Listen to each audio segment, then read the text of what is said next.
Okay guys, तो अब हम लोग डिस्कवरी ऑफ इलेक्ट्रॉन कंटिन्यू करेंगे।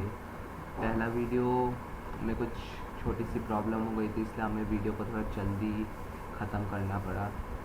मैं कोशिश करूँगा कि ये वीडियो हम लोग थोड़ा सा लंबा बनाएं और धीरे धीरे हम लोग वीडियोस की ड्यूरेशन बढ़ाएंगे। अभी शुरुआत करेंगे काफ़ी कम, थोड़ी कम ड्यूरेशन से, धीरे धीरे 1 आवर वीडियोस पे आएंगे। काफ़ी नया चैनल शुरू किया है, थोड़ा पेशेंस तो रखना पड़ेगा। तो आई गेस हम लोगों ने कहाँ ख़त्म किया था? हम लोगों ने देखा था कि CRT एक्सपेरिमेंट की जो कंडीशंस के बारे में हमने देखा था।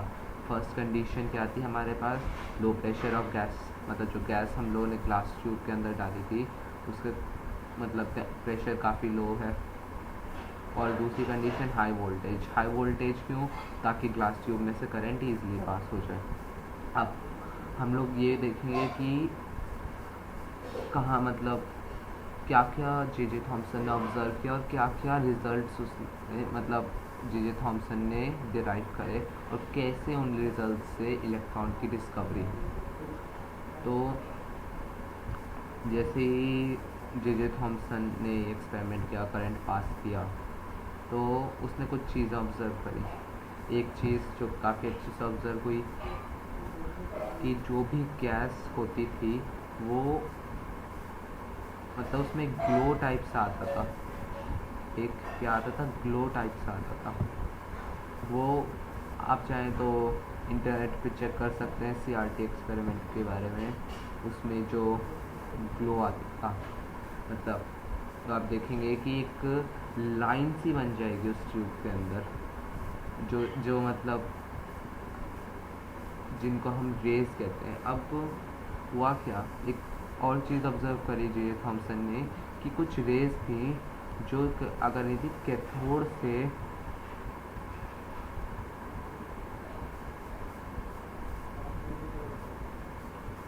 एनोड तक जा रही थी।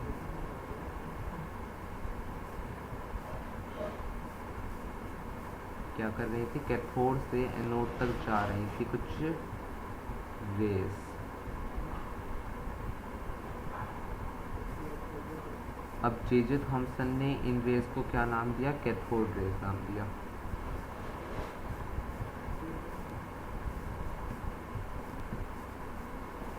तो कैथोड रेज असल में मतलब जे थॉम्सन तो ये चीज़ नहीं जानता। कैथोड रेज क्या होते हैं? जब इलेक्ट्रॉन्स मतलब काफ़ी ज़्यादा इलेक्ट्रॉन्स जब कैथोड से एनोड की तरफ मूव करते हैं, मतलब कैथोड रेज के फॉर्मेशन का क्या रीज़न हो सकता है? जैसे कि ये ध्यान रखना, मैं अभी आपको ये जो बता रहा हूँ ये जे थॉम्सन को नहीं पता था। जे थॉम्सन ने तो इसी से ही इलेक्ट्रॉन की डिस्कवरी करी है।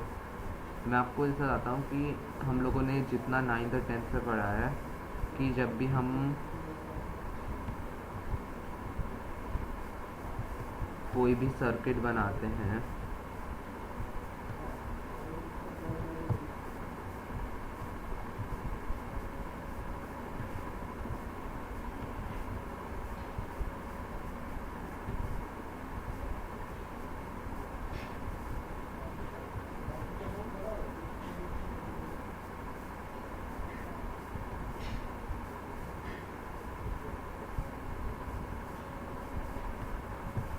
ग्लास ट्यूब है, जैसे कि पिछले वीडियो में हमने डिस्कस किया था, ये नेगेटिव ये पॉजिटिव। तो हम ये जो रीजन होता है हम इसको कैथोड बोलते हैं। हम इस रीजन को क्या बोलते हैं? कैथोड।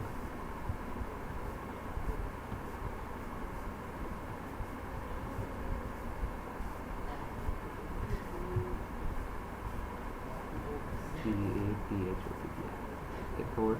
और इस रीजन को हम क्या बोलते हैं? एनोड बोलते हैं।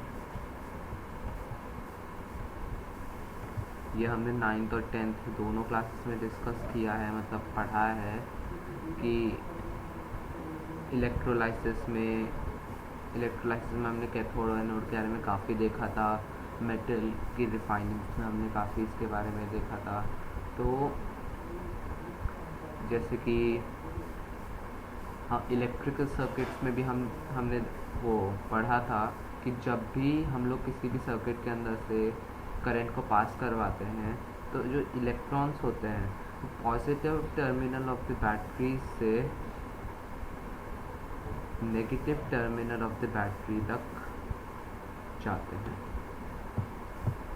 यानी हम ये भी कह सकते हैं कि ग्लास ट्यूब के मामले में, ग्लास ट्यूब के केस में, कि इलेक्ट्रॉन जो है वो कैथोड से एनोड की तरफ जा रहे हैं। अब जे थॉम्सन को तो भाई ये बात पता नहीं थी, तो उसको क्या दिखाई दिया। अब इलेक्ट्रॉन्स क्या होते हैं? इलेक्ट्रॉन्स बहुत ही एक तो स्मॉल पार्टिकल्स होते हैं। इलेक्ट्रॉन्स प्रोटॉन्स से काफ़ी ज़्यादा छोटे होते हैं। जैसे कि अगर मैं आपसे कहूँ कि ये एक इलेक्ट्रॉन है तो ये एक प्रोटॉन है। आई गेस साइज़ कंपैरिजन इससे ज़्यादा बड़ा हो सकता है, बट ये सिर्फ एक रफ साइज़ कंपैरिजन है कि इलेक्ट्रॉन जो है वो प्रोटॉन्स और बाकी सब एटॉमिक पार्टिकल्स से बहुत ज़्यादा छोटा होता है। इसका मास तो नियरली नेग्लिजिबल होता है। मतलब एक इलेक्ट्रॉन तो आपको महसूस भी नहीं होगा अगर हाथ पे आकर लगे तो इलेक्ट्रॉन एक तो काफ़ी स्मॉल पार्टिकल होता है जिसको नेकेड आई से नहीं देखा जा सकता, और दूसरा कि काफ़ी फास्ट मूविंग पार्टिकल होता है। मतलब मैक्सिमम टाइम जो भी हम मैक्सिमम केसेस में इलेक्ट्रॉन को जब हम ऑब्जर्व करते हैं तो इलेक्ट्रॉन काफ़ी फास्ट मूव करता है। क्योंकि इसके लिए तो रीजंस जो हैं वो फिज़िक्स, क्वांटम फिज़िक्स ऐसी जगहों पे आते हैं, तो वो तो हम डिस्कस नहीं करेंगे। इलेक्ट्रॉन काफ़ी फास्ट मूविंग पार्टिकल्स और काफ़ी छोटे पार्टिकल्स हैं। तो अब आप कोई भी मान लीजिए कोई पॉइंट ऐसा पार्टिकल है और वो बिल्कुल आपके सामने से ऐसे निकल जाए तो आपको क्या लगेगा? ये क्या जा रहा है? आपको लगेगा कि रे जा रही है एक।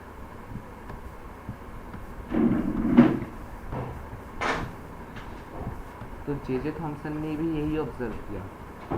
उसने कहा कि उसको पता नहीं था कि ये पार्टिकल्स हैं, तो उसको लगा कि ये रेस हैं। तो उसने इसी वजह से इन रेस को नाम दिया कैथोड रेस, क्योंकि कैथोड से एनोड की तरफ जाती हैं। बट लेकिन हमें पता है कि कैथोड रेस क्यों फॉर्म होती है। कैथोड रेस इसलिए फॉर्म होती है कि इलेक्ट्रॉन्स का मूवमेंट होता है। अब कैथोड रेस की भी कई प्रॉपर्टीज़ थी जिनकी हेल्प से वो जे थॉम्सन ये जान पाया कि असल में ये रेज नहीं है, ये स्ट्रीम ऑफ पार्टिकल्स है। मतलब कि ये रेज नहीं जा रही हैं, ये पार्टिकल, काफ़ी सारे पार्टिकल्स,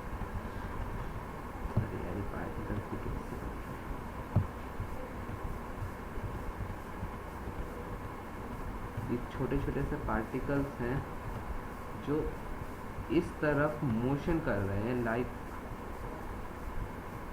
तब बहुत सारा ये एक बंडल सा है पार्टिकल्स को इस तरफ मोशन कर रहा है। अब उसने मतलब कैसे जाना, एक प्रॉपर्टी जो इसमें सबसे ज़्यादा इम्पॉर्टेंट थी, जिसने सबसे ज़्यादा पार्टिकल नेचर को प्रूव किया कैथोड रेस की, वो थी मैकेनिकल वर्क। मतलब अब हुआ क्या है, उसने एक मतलब इन रेस के सामने एक पैडल रख दिया।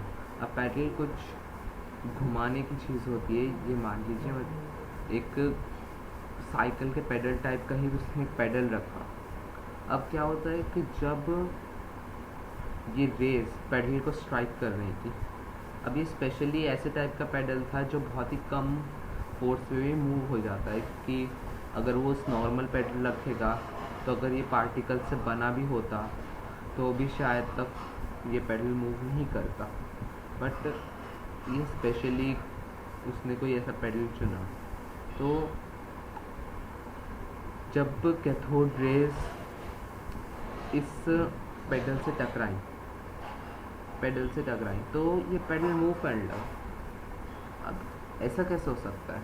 जैसे कि हम जानते हैं कि जो भी वेव्स होती हैं, वेव्स क्या करती हैं? वेव्स मैकेनिकल वर्क नहीं कर सकती।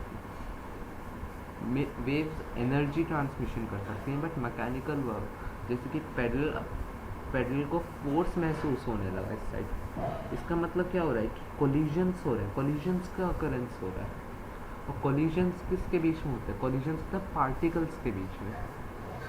कोलिजन्स कभी भी वेव्स के बीच में नहीं होते, वेव्स के बीच में होता है सुपरपोजिशन, और वेव्स और पार्टिकल्स के बीच में कुछ भी नहीं होता, और रिफ्लेक्ट हो जाती हैं या रिफ्रैक्ट हो जाती हैं, वो डिफरेंट स्टोरी है।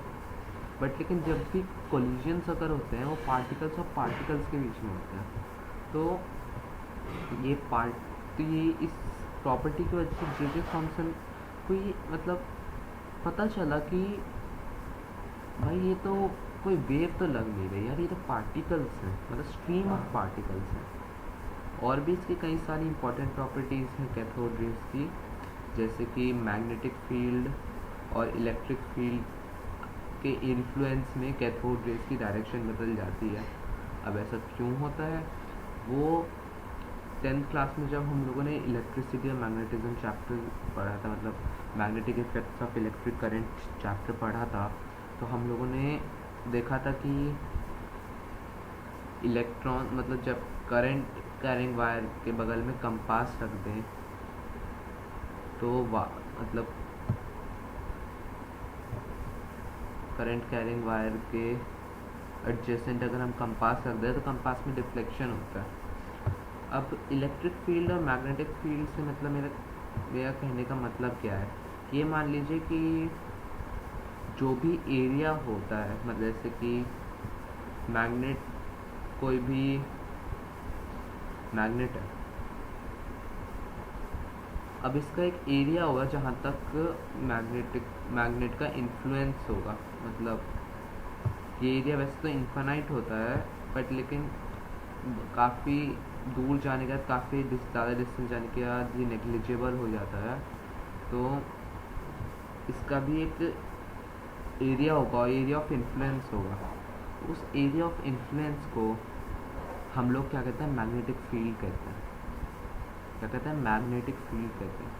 हम लोगों ने 10th में मैग्नेटिज्म में मैग्नेटिक फील्ड लाइंस भी बनाई थी एक बार मैग्नेट के पास।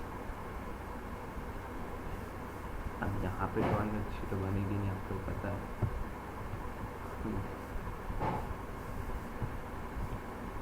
मैग्नेटिक फील्ड लाइंस बनाई थी बार मैग्नेट, सर्कुलर कॉइल के पास हम लोगों ने बनाई थी, स्ट्रेट करंट कैरिंग कंडक्टर के पास हम लोगों ने मैग्नेटिक फील्ड बनाई थी। इसका मतलब हमने ये भी जानते हैं करंट कैरिंग कंडक्टर भी मैग्नेटिक फील्ड प्रोड्यूस करता है। तो अब मैग्नेटिक फील्ड तो हम सब ने काफ़ी सुना है। इलेक्ट्रिकल फील्ड क्या होता है, इलेक्ट्रिकल फील्ड भी वही है, बस जो इलेक्ट्रोस्टैटिक मतलब जो चार्जेस हम लोग कहते हैं ना, like charges repel unlike charges attract, तो ये वही बात है। मतलब अनलाइक चार्जेस एक दूसरे को कैसे अट्रैक्ट करते हैं, कुछ ना कुछ एक दूसरे पे फोर्स डालकर।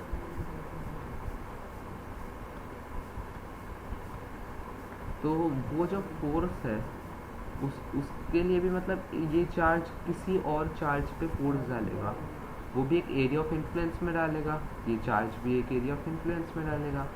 तो वही बात इसमें भी आ जाती है, एरिया ऑफ इन्फ्लुएंस के एरिया को हम लोग फील्ड कहते हैं। वही जब वो इलेक्ट्रिसिटी के केस में होता है हम उसे इलेक्ट्रिक फील्ड कहते हैं, जब वो मैग्नेट्स के केस में होता है हम उसे मैग्नेटिक फील्ड कहते हैं, या करंट्स में होता है तो भी वो मैग्नेटिक फील्ड भी होता है, तब दोनों फील्ड्स प्रेजेंट होती हैं। अब हम लोग को बस बेसिक आइडिया लेना है कि दोनों मैग्नेटिक और इलेक्ट्रिक फील्ड का मीनिंग क्या है। तो ये प्रॉपर्टी भी कैथोड रेज की है कि मैग्नेटिक और इलेक्ट्रिक फील्ड में कैथोड रेज की डायरेक्शन बदल जाती है। तो इसके लिए भी अगर आपको प्रैक्टिकल देखना, आप इंटरनेट पे देख सकते हो। वैसे एक रफ आइडिया के लिए, जैसे